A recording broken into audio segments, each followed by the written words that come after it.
I did. I like the way we moved the basketball. I like the way we shot it. We shot a pretty good percentage. Um, and we really came out in that Oklahoma Christian game, really moved the basketball and very unselfish. And when we play that way, we're pretty tough offensively. And then defensively, we played good, and then we had some breakdowns. We're not the biggest, strongest team, and we need everybody playing physical and getting after it. And you got to do that from the start of the game. And I thought we did that, and then Oklahoma Christian's a pretty good team, and they got rolling, and they, Gibson. I don't know if he had 30 points and 20 rebounds, whatever he had. He was really tough for us to handle, and so that was a good win to get over at Oklahoma Christian. And then, like you said, Cameron, we played really well and got that win as well. A milestone for you as well this week in your 300th win. Just obviously what that means for you. It's a big milestone. Yeah, it means I'm getting old. We haven't played 400 games yet, but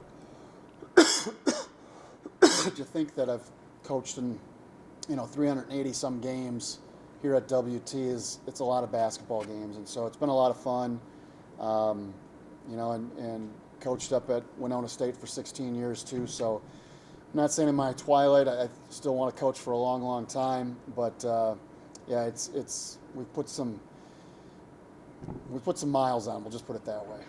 For you, who did you really see stand out in these last two road games and really shine this past week? I thought it was really a team effort.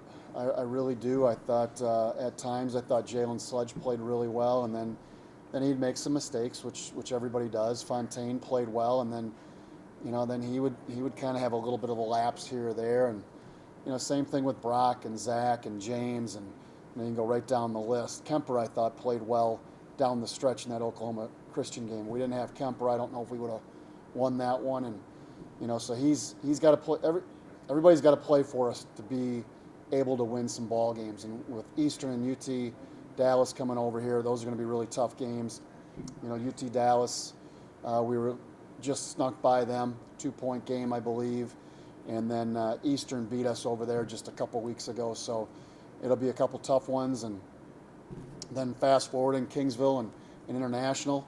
Right now we're tied for 7th in the conference with Kingsville, and Angelo's right there trying to get into the conference tournament. So we've got to win some games just to get into the conference tournament. Otherwise, our season will be done that last game against Angelo at home.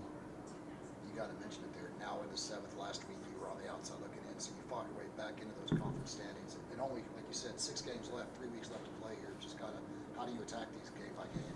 Yeah, you're exactly right. I mean, we've got to win. We got to win ball games. Otherwise, again, we're going to be out. Because if we're not winning, that means Kingsville's beating us, Angelo's beating us, Midwestern can still get on a run.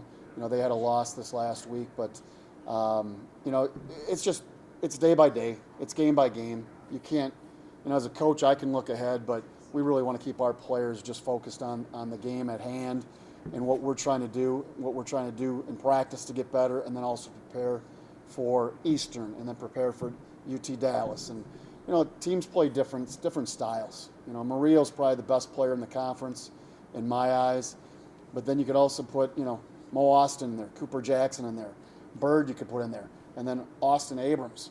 I mean, all 5 of those guys are all conference players, and that's why they have a 20-3 record right now, and why they're really good, why Eastern's really good. So again, it should be a great game. It should be a lot of fun Tuesday night. Hopefully we can get fans coming down to watch that game.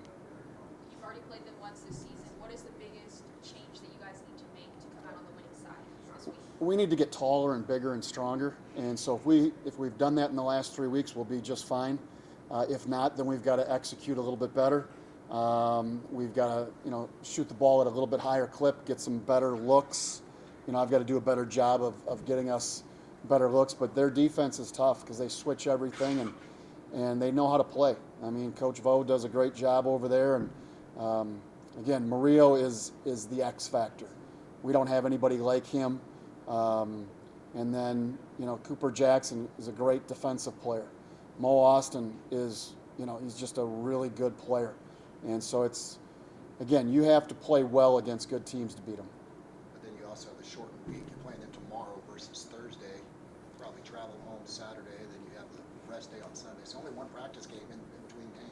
Yeah, it's really tough. I don't the lone wolf, it's almost better to be the lone wolf because, UT Dallas, that's going to be a tough game for us on Thursday. They're big, strong, physical, and we're going to play a big, strong, physical team on Tuesday. So we're going to get beat up a little bit on Tuesday.